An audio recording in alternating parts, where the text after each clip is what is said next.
A young man who was involved in the non-fatal shooting of an off-duty Baltimore City police officer will spend the next 40 years in federal prison, according to U.S. Attorney for Maryland Derek Barron.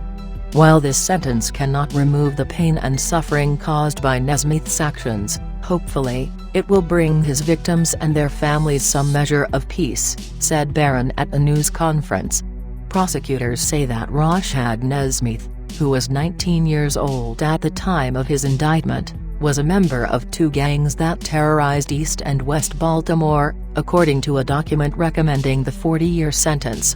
Prosecutors say he was a member of the CCC gang that committed over a dozen carjackings, non-fatal shootings, robberies, and at least 3 homicides during the summer of 2019. They also say he was a member of the Foster Enterprise. As part of that group, prosecutors say Nesmith committed a string of carjackings and robberies that ended in the non-fatal shooting of off-duty Baltimore City police officer Isaac Carrington. Nesmith's co-conspirator in that shooting, 27-year-old Karen Foster, was sentenced to 40 years in prison late last year. "It's a shame. It's a shame to come out of this courthouse and sentence somebody to decades longer than they've been alive. It's a shame that we have somebody so young committing so many cruel acts of violence throughout this city," said Barron.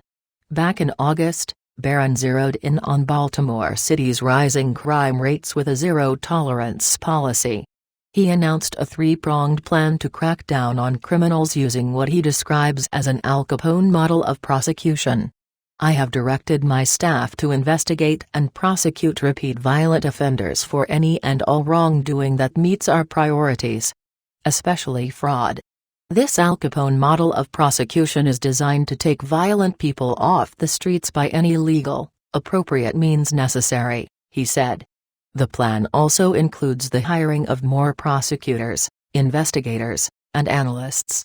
It's added assistance from federal and state partners that local law enforcement says is much appreciated, needed, and without it, we would probably still be chasing down leads and trying to apprehend the criminals, said Deputy Commissioner Richard Worley with the Baltimore City Police Department.